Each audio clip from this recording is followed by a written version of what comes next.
Hi, I wanted to expand a little bit on some of the questions that I've asked on my recent tweet about the formation process for tektites.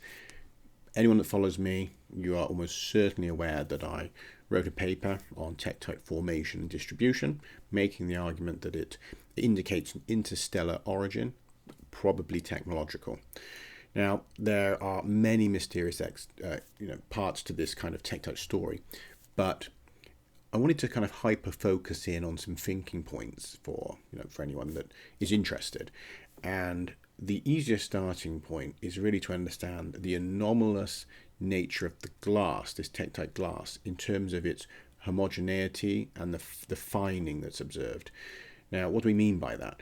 Well, at the level of the chemistry, this glass is very well mixed. So if you were to analyze two different parts of the same tektite, or even the content of two different tektites, you'll find that they are very similar. The chemical makeup is very similar across the mix, is the way it would be described. Now, not identical, but it's certainly very well mixed. Now, the other thing is that it's very fined, and that means that bubbles have been removed, the volatile materials seem to have been bubbled away, and you have very few bubbles included in tektites. There are some, but very few. So this is called fined glass. Now, we use a fining process in making artificial glass, because when you buy drinkware, tableware, it doesn't have, or rarely has, any bubbles in the glass. That would be considered, of course, a flaw. Also, the mix has been thoroughly kind of homogenized, in a process. So you have extended kind of heating in a crucible, and you'll end up with this very kind of perfected mix, which leads to our perfect kind of glass that we use. Well, in natural events, like say for example an asteroid impact, you don't have that, because you have a very short-lived high energy event which will give us a poorly mixed glass. So if you look at asteroid impact events and you look at the glass, what you find is that they're quite foamy, they're full of bubbles, and they include pieces of partially melted rock or unmelted rock, as well as organic inclusions like soil. And this is because there's just not enough time for all the bubbles to escape, and there's not enough time for this mixing to occur, because the heat source, of course, is rapidly diminishing, and the glass is rapidly cooling. So though you have some initial outgassing of volatiles, those are frozen into the mix, and so you have very foamy glass, very, as I say, heterogeneous. Chemicals are unevenly distributed and full of these other inclusions. You also have water content that is equivalent or near equivalent to the surrounding rock. The chemistry is equivalent or very near equivalent to the surrounding rock. This is all typical of all the different impact sites where melt glasses have been found, and it's obviously conclusively linked to asteroid impacts. Tektite glass is unlike that. So being very, very well mixed, clearly having gone through a fining process, so very few bubbles, similar chemicals throughout the mix, and then on top of that, almost no water content. So this contrasts very, very sharply. We can see that there's something very different has happened here. On top of that, there are lacellarite crystals within the tektite, and so these are small crystals of very pure silica from silica quartz. That's unexpected, because of course if everything's been completely melted and there hasn't been time for crystallization processes, then you have to kind of explain why is this lacerite crystal there. So that again, and it's a sort of purity of silica that it's unlike the commonly suggested source crystalline rocks. So in fact, one study suggested it's maybe from plant material, because there are some sources that might mesh with that. But so it's quite unlike the usually understood sources.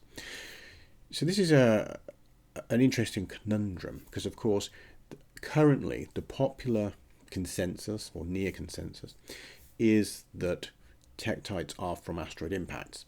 So this has led to a kind of a very prolonged mystery. In fact, there's been about 160 years of research on Australasian tektites, about 200 years of scientific research on tektites as a field.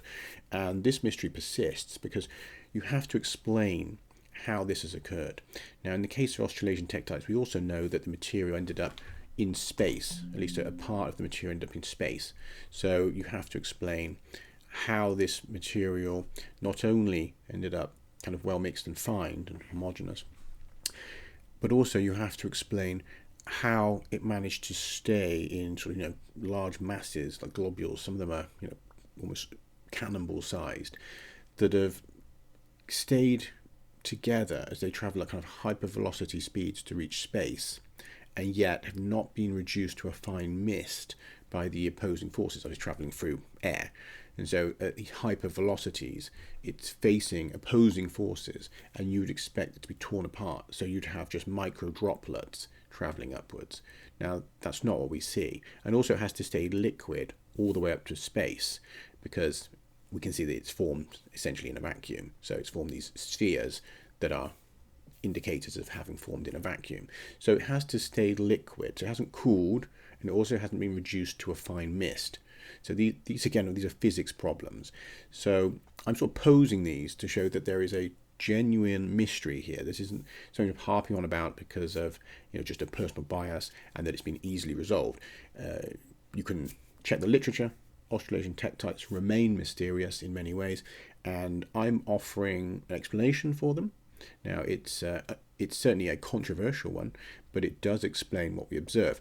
But however, I'm turning this around to you and saying, well, can you explain it or find an explanation for it that seems adequate? Because if not, then we have a genuine persisting anomaly, and one that is resolved by an interstellar object, and an interstellar object most likely of artificial construction. I can go into that, why that is another time. But initially, I would just be interested to see if anyone has a working hypothesis that explains this.